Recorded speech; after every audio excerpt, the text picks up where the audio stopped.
We've been spending a lot of time in camera discussing image exposure and lenses, but now that those facets of filmmaking are out of the way, we could talk about the fun part of sculpting an image: lighting. Without it, there'd be no image. You'd just be looking at a blank screen like a weirdo. That's why today we're going to cover the basics of lighting to help you create interesting and visible images. Filmmaking revolves around light. We talked in the video about the 5 elements of camera exposure, how 3 of those elements, lens aperture, shutter speed, and ISO, are generally locked into f2.8, 1/48 of a second, and the native ISO of your camera. And since your lens filters can only cut the light, you can really only change the scene lighting to get the exposure you want. We're gonna break this lesson into 3 parts: 3-point lighting, qualities of light, and techniques for lighting a scene. 3-point lighting is the gold standard for how we light our subject. As the name suggests, this uses 3 lights: the key light, the backlight, and the fill light. Let's start on the key light. This is the main light you use to understand the subject. You can see your subject's face, you can tell what it looks like, you can see their facial expression. Secondly, let's add a backlight, which, as the name suggests, is light shined onto the back of the subject. Backlight is used to separate the subject from the background. Look how our subject has this bright highlight around them. That's going to make them pop out from the background and give the scene a lot more texture and definition. But something is missing from this shot. Look at the shadowy area on our subject's face where the key light and the backlight don't cover. In a lot of contexts, this shadow would be too dark. It makes our character look mysterious, dangerous, conflicted, and otherwise very dramatic. This might not be what we want, so we need to add some source of light here to fill in that shadow and cut the contrast. That last light source is what we call the fill light because it fills in the shadows. The difference between your key light and fill light is really just a matter of which one is brighter. The brighter light is the one that gives us, the audience, the main information for understanding what our subject looks like. And the fill light is just there to fill in the shadows. Now, important to understand is that while these 3 basic lights are a kind of gold standard for lighting your subject, these aren't hard rules set in stone. They're fundamental concepts to understand when you shoot your scene. For instance, in night scenes, you're going to want to really emphasize your backlight. In this scene from The Truman Show, notice the search party is lit primarily from behind. In terms of servicing the story of the movie, this lighting choice is meant to support the idea that they're being lit by the moon. But on a practical level, lighting this crowd with a lot of powerful backlight helps to add a lot of depth and texture to the image. Because in a night scene when everyone is supposed to be in the dark, we need the backlight to separate the subjects that are at different distances from us. In this scene from Better Call Saul, they have a soft backlight, they have a strong key light, but they really minimize the use of a fill light, if they even used one at all. In fact, on set, they may have even put up a black cloth on that side of his face to cut out any bouncing ambient light from the room that could fill in that shadow. This is because, on an artistic level, the filmmakers are purposefully emphasizing the contrast on Chuck's face, because in this scene, he's reaching an emotional breaking point. Those are just 2 examples of how filmmakers use their knowledge of what the 3-point lighting setup does in order to tell their story. So now you understand the 3 points of light. So let's talk about how we describe light. Obviously, everyone gets how light can be bright or dim, but how else do you describe a light? The 2 main things we want to understand in describing a light is its color temperature and its softness. What color is the light that comes from a candle? Orange, right? What about the color coming from a fluorescent light bulb? Maybe we just say the light is white. Different types of light sources emit different colors of light. A tungsten bulb gives off a warm orangey light, whereas light coming in from a window is the blue light coming from the sky. This range of colors that light sources emit is what we're talking about when we talk about color temperature, and it's measured in Kelvin. From a warm orangey light from a candle at 1800 Kelvin, to a whiter light from those tubular fluorescent lights at around 5000 Kelvin, to the blue light from the sky at 9000 Kelvin or higher. It's called color temperature because it refers to the temperature at which a theoretical material would reach when it emits a certain wavelength of light. There's a more technical definition about color temperature that John Hess at Filmmaker IQ goes over here. But what you should understand in our training is that color temperature is this range between orange and blue that we understand as a natural light source. Things outside that range, like red or green, comes off as unnatural light.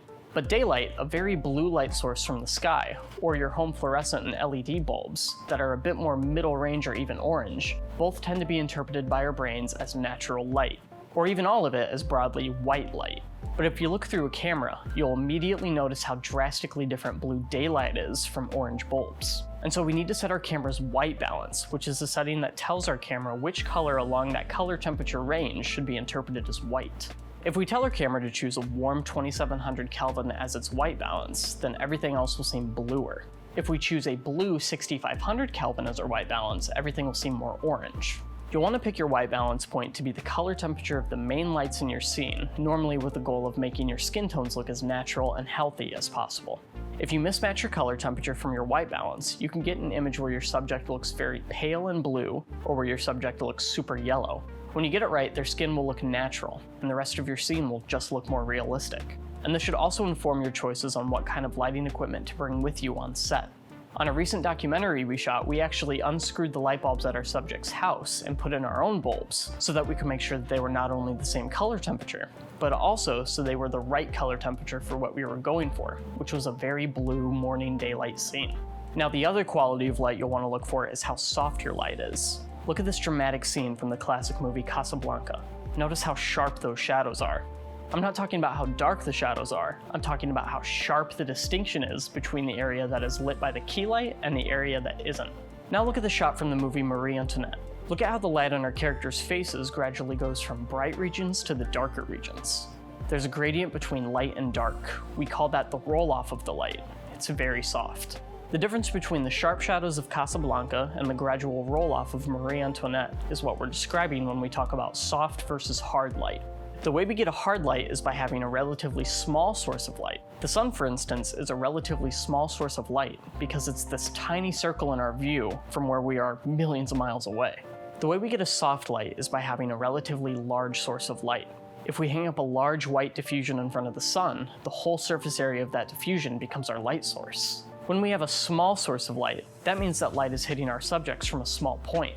That makes it easy to obscure light coming from that small source, which creates sharp shadows. With a large source of light, light is coming at you from all the different angles of that entire light source. And so the shadows are going to gradually roll off from places on your subject where the entire light source shines, to where finally, none of the light source reaches. Now there's a major misconception about hard and soft light that I just want to clear up right now. How soft or hard your light is has nothing to do with how bright your light is. You can have very bright soft light or very dim hard light. How hard and how soft your light is has to do with how relatively large your light source is. So if you move your light source further away, it makes your light source relatively smaller to your subject, like how the sun is relatively small in our view. And that's going to give you sharper shadows and what we call hard light. You can also get hard light by focusing your light with a lens. We use Fresnel lights which have a Fresnel lens in front of them that can focus light. But again, it all comes down to how big that source of light is. So if you were to look directly at a Fresnel light, which we absolutely do not suggest you do because you'll burn out your eyeballs, it would look like a small source of light when the Fresnel lens is focused. On the flip side, if you were outside on a cloudy day, the light from the sun is going through the clouds, and now the whole clouded region is your light source, making it a bigger light source. And that's going to give you softer shadows and a softer light source. Another way you can get a soft light is by bouncing your light off a larger surface area, like a whole wall or a bounce board, or by diffusing it through a larger surface area, like with a diffusion gel, bed sheet, or a shower curtain. Remember, how hard or soft your light is has nothing to do with how bright your light is. It has to do with how relatively big your light source is. Got it? Get it? Good. So now that you know the basic 3-point light setup and you know how to describe the important qualities of light sources, we can now talk about how we use those lights to tell a story. Let's first start with the lighting ratios. In this scene from Fight Club, we're first experiencing Edward Norton's boring, aimless life. Notice how the contrast between the bright and dark regions of the lighting is not all that much. It's very flat. Later in the movie, when he meets Tyler Durden, his life is much more exciting. Look at the lighting contrast now. It's got a lot more regions where it's dark and regions where it's bright, especially on the characters' faces. When we talk about the contrast of light on set, we're going to be talking about light ratios. Light ratios, as the name suggests, is the ratio between the amount of light in one place versus the amount of light in another place. For instance, if I were to measure the amount of light hitting the side of Brad Pitt's face that is brightly lit and compare it to the amount of light hitting the other side of his face, we might get a ratio of 4:1. There's 4 times as much light hitting Brad Pitt's face than is hitting the shadowy side of his face. That's mainly for the purposes of storytelling. The contrast of light on his face is meant to give us a sense of conflict, mystery, or danger. If this were lit with a light ratio of 1:1 between the two sides of his face, this would look like a laundry detergent commercial, and we would get no sense of conflict or danger. Instead, we light Brad Pitt with some contrast, and that gives us a sense of drama in the frame. Another light ratio we would want to consider is the difference between Brad Pitt's face and the crowded table in the background. It could also be 4:1 or even more drastic, maybe 6:1 or 8:1.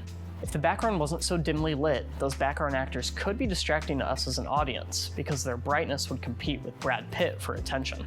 So to keep things simple, first, remember to think about the light ratio on your subject's face as a way to understand their character and their psyche, their emotions, or their conflict they present or are going through. Second, remember to think about the light ratio between your main subject and everything else in your frame, primarily potentially distracting background elements and performers. In general, you want your background to be at least half as bright as your main subject, if not darker. Another thing you'll want to remember is that your key light is normally equally as bright or brighter than your backlight, unless you've got a reason to have a brighter backlight. In The Truman Show, for instance, the search party is being backlit by the moon, but also very powerful searchlights. And so of course at night, the key light would be dimmer than the backlight. Now how do we measure the amount of light in order to get our light ratio? For one, you could use your monitor to compare those regions in your frame, just by your eye or with some built-in tools like a waveform. To get a more accurate reading, you'll want to use a light meter, which is the little device that measures light intensity. Now there are two ways of using your light meter: incidence metering or reflective metering. Incidence metering is when you measure the actual light source's intensity from the position of your subject. So if we're on set, I hold up my light meter right up to where my subject's face would be. I block the light meter from any other light source with my hand, and I get a reading of how bright that specific light source is. If I want to measure the light ratio on this person's face, then I do the same thing, but with my light meter on the other side of their face, block out the other lights with my hand, and get a second reading that I can compare them to. When you look at your light meter, it might be confusing though. It's not going to give you specific measurements of light in some kind of standard units. Instead, you lock in two of the three remaining lighting elements: aperture, shutter speed, or ISO. And it gives you what the third lighting element should be set at to get the perfect exposure for that part of the image that is being lit by that light. So we set our ISO to 850, and we set our shutter speed to 1/48 of a second. When we get a reading from our key light hitting our subject's face, it tells us what the aperture should be set at to get 50% bright exposure for that key light side, like f4. If I get a reading for the other side of the face, it'll give us a new aperture based on the dimmer fill light on this side of the face, and it says f2. Because the difference between the two readings is 2 stops, what that means is that we have a 4:1 light ratio. Because remember, a full stop of light is a doubling of the amount of light. Since f2 and f4 is 2 full aperture stops, that tells us that the difference in the amount of light between the two readings is 2 doublings. Reflective metering is measuring the amount of light that is coming from your scene and reaching your camera. Your digital camera itself should already have a reflective light meter already built in, and what that's doing is evaluating the average brightness of your image. You can also do reflective metering with your light meter. What you do is you flip the white bulb away from the light meter's sensor, and then you get a reading from the perspective of your camera pointed at your scene. This is a blunt approach to metering, as it's just giving you an overall reading of your scene, and is not giving you specifics about any particular region of your image. Now that we've covered 3-point lighting and the qualities of light, and how we can tell a story through light ratios, let's finally break into how you would approach lighting an entire scene. When you walk on set, whether it's your apartment, an office space, whatever you've got, there's going to be natural sources of light that exist in the scene already. We're talking about windows, lamps, overhead lights, etc. What we need to do as filmmakers is to build our lighting around the logically present lights already in your scene. That's what we call motivating the light. We're looking at what would logically exist in the world of the story and motivating our light off of that. In this shot from a short film we made where someone tries to sell a blender at the start of the COVID pandemic, there were 2 lights that were logically present in the world of the story. We've got the parking lot lights, and we've got lights from the other person's car. Building off the parking lot lights, we added an LED panel from off-frame to give our main character this backlight. Building off the light from the other car, we added another LED panel from the other side of the frame to act as a key light that shines directly on our character's face. Without those additional lights, the backlight would have been a lot weaker, and the car's headlights, which are normally pointed at the ground, wouldn't reach up to our main character. By motivating our light choices from the story world lights, we craft our lighting in a way that doesn't break the logic of the story world and keeps the audience engaged. If you don't have additional lights and you can only work with the natural light of your location, like if you're shooting a documentary, still think about how you craft your lighting. When you enter your set, say someone's house, my suggestion is to first turn off all the lights to see where the natural light is coming from and play off that. Maybe you can stage your scene around the windows, or you can move the lamps in your room to where you need them to be. Just remember to motivate your light choices based on what logically exists in your scene. Another technique to use is using an upstage key light. This scene from Inception is a great example of upstage key lighting. Look at both Leo and Killian's key light. It's being motivated by the light coming from the bar, and it's shining onto the side of their faces that's away from us, the camera. We, the camera, are closer to the side of their face that is in shadow. We call that upstage key lighting because the key light is upstage of our subject, as opposed to downstage of our subject, which would be the side of the subject that we, the camera, are on. By being on the shadowy side of the subject, this adds drama and mystique to your subject. What are they thinking about? What forces are they fighting against? Upstage key lighting adds drama and makes you want to know more about this character. Upstage key light also has the added benefit of being somewhat of a backlight as well, because it's separating our subject from the background. That's why we here at NODEHAUS heavily encourage using a backlight. It's super important because it makes sure that your subject sticks out from the background. The backlight can also be used as an upstage key light, and it almost always adds the right kind of drama and visual interest you want in your filmmaking. Never, ever forget your backlight. And the last lighting tip to know is to use an eye light. An eye light is this bright reflection in the eyes of your character. The bright spot in the eyes gives a sense that the person is alive, that they have a soul. It also helps nudge your audience to build an empathy with your character. If you don't have an eye light, your character can come off as soulless, distant, and harder to connect with. And that backs up the importance of letting your audience see your character's face, especially their eyes, because the eyes are always called the window of the soul. If you want your audience to see into that soul, give your subject an eye light. It really brings so much life to your characters. And while we've spent this whole lesson talking about how to get good lighting, don't forget that darkness in your shot is just as important. You need light and shadow to work together to really sculpt your image, create contrast, and make your images more dramatic. Filmmaking and storytelling is all about drama and conflict, so make sure your images reflect that, using light and shadow to visually demonstrate that conflict. Thanks for watching this episode of NODEHAUS Film School. If you want downloadable resources, be sure to check out our Gumroad. If you want to join the conversation, join our Discord. And if you want more videos like this, always be sure to subscribe for more and hit the bell.